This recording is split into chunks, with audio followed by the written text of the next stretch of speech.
today's video is a tutorial using the new Anastasia Beverly Hills Self-Made palette that I got from Ulta recently, and I've been playing around with some of the colors and swatching, and I've worn this palette twice already.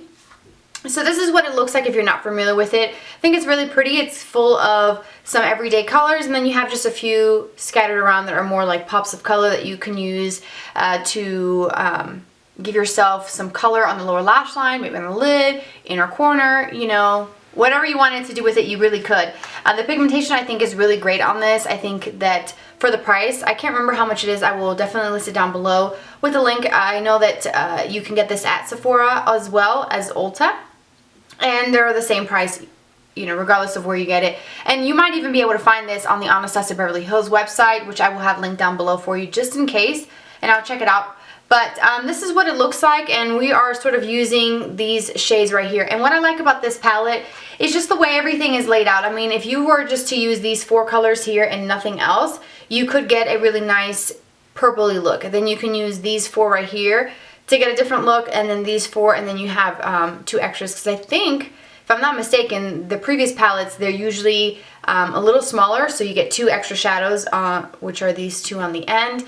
I believe so. I've already packed up most of my makeup because we're moving, so I don't really have the other ones that I have from Anastasia to look at as far as like to see how many shadows are in those in comparison to this new one.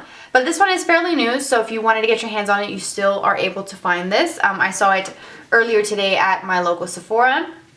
So I'm going to be using, like I said, these four shades here, these two lighter grays and this lighter kind of tan shade. It's a little bit on the warm side, but not too much. And then this light greenish, like gold color. I hope that you guys enjoyed this video, and I will definitely list everything down below. So if you want to get started with this look, then let's jump into it. Alright, so the first thing I'm going to do is start with this shade called Buttery. It's a soft kind of yellowy buttery color, and I'm going to be applying that with an E25 brush all over my lid, all the way up to my brow bone. And this is just going to create a sort of wash of color on the lid so that you can blend the shades out easily. I've been doing this a lot, and I feel like it does make a big difference. So moving on to the next step, I'm taking the color called Sherbet. It has a satin finish, and it's a warm light tan color. And I'm going to be applying that with the same style brush, the E25 from Sigma. I'm going to be applying that to my crease, and I'm putting the most of the product on the outer corner of the eye and then sort of blending it in. It does look a little bit more orangey on camera, but it is, it's kind of warm, but it's not as orangey, I don't think, in person, but it is very warm. So if you didn't want to do a warm tan color, you could do something, you know, darker, cooler, whatever you wanted, really. I'm going to be taking that same brush that I used to apply Buttery, and I'm just going to kind of clean everything up. It's going to help blend any edges. Next, I'm taking the shade Blush. This is a soft gray that has a subtle kind of pinky duochrome shimmer to it. It's really pretty. It's not as intense as everything else in the palette, so I will be coming back to this here in a little bit, but I'm applying that with a Sonia Kashuk brush into the inner part of the eye. You could take this all over the lid if you wanted to, but I went basically from the inner corner to about halfway. For the next step, I'm taking the shade called Witchy, which is a shimmery sort of charcoal gray color. With the same brush, the Sonia Kashuk brush, I'm applying that to the outer third of the eye, and I'm going to sort of like blend the two together so there aren't any harsh lines. So I started by patting the color first, and then you can sweep or whatever. I pulled my eye just a little bit so that I can get this color to meet up into that Sherbet shade that's in the crease so that it's a little bit more seamless looking. But you could just apply this as dark as you want. You can wear it. I did a pretty natural look with this palette today, but I mean, you could do really anything. And then I'm taking a pointed crease brush, as you just saw from Zoeva, just to kind of blend everything together and add a little bit more Sherbet where it meets up with that witchy shade. Then I'm moving on to the lower lash line. I'm taking a pencil brush with the Sherbet color, and I'm applying that first. And I went from the inner corner all the way to the outer corner, and I went pretty thick, I'd say, just because that's what I prefer. But I love using a pencil brush for this step. Like the MAC 219 is my favorite. Then I'm going in with the shade called Treasure. It's a very shimmery, pale, kind of champagne-y pink color, and I'm using that as my inner corner highlight. Next, taking the shade Isla, which is a shimmery, kind of greenish gold color with some of the Smashbox primer water, dampening my brush a little bit, and then applying that to the center of the lower lash line and blending that color into Treasure in the inner corner and then also into Sherbet so that there aren't any harsh lines. And I also decided to wet my brush for this step because, again, this color isn't as potent as I would prefer. It's soft, but if you want it more intense, definitely wetting your brush with some sort of mixing medium would work really well. Then going back in with Witchy and that same pencil brush, I'm going to add this to the outer corner of the eye, connecting it from the lower lash line up towards the outer part of the lid so that it has that seamless look, as you can see here.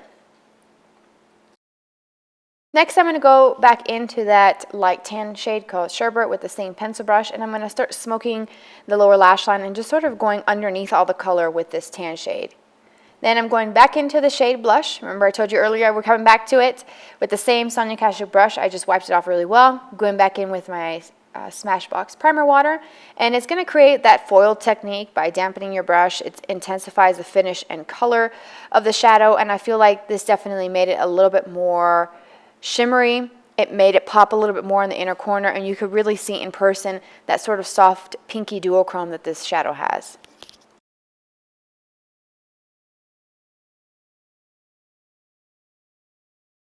So moving on to some eyeliner, I'm taking the Monster eyeliner by Art & Cien. This is just the black shade. I'm tight lining with this. It's a very creamy pencil, fills in any little gaps that I have, and I love doing this before liquid liner.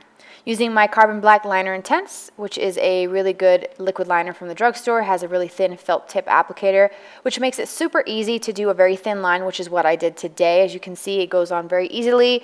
And I forgot to mention this liner in my how-to cat eye liner video, which I will link down below for you.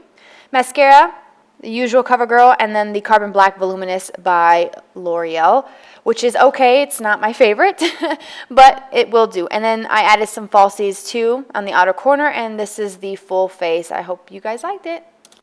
Alright, so now that the eyes are done, this is my completed face. I will list everything down below. I decided not to film it just to kind of keep this video a little bit on the shorter side so that it uploads quicker, but I did put on a couple little individual lashes. Actually, they're more like lash trios. These are from Kiss, and they're the Ever Easy lashes, so instead of having individual flares, there's 3 of those on one tiny little lash strip, so it makes it really easy. I just put 2 of them, a medium one on the outer corner and then a short one right next to it, just to kind of blend that in with my actual lash line.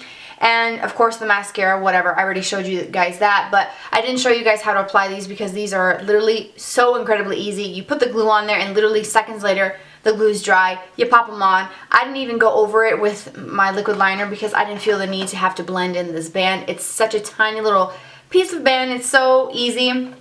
I highly recommend these if you're wanting to kind of wear some false eyelashes without putting a full strip, without messing and haggling with a strip of lash, because sometimes you get one on perfect and man, you're like, yes, but then you go to do the other eye and it doesn't come out so good. I've been there plenty of times, but these never fail me. These are just so easy. I hope that you guys enjoy this video. If you want to see more looks with this, please let me know in the comment section if you would be interested in seeing that, and I will see you guys very soon. Don't forget to follow me on Twitter and Instagram is @glamourbylexi, and also Snapchat. All that information is down below in the description box, and I hope you guys have a fabulous day, and I'll see you soon. Bye-bye.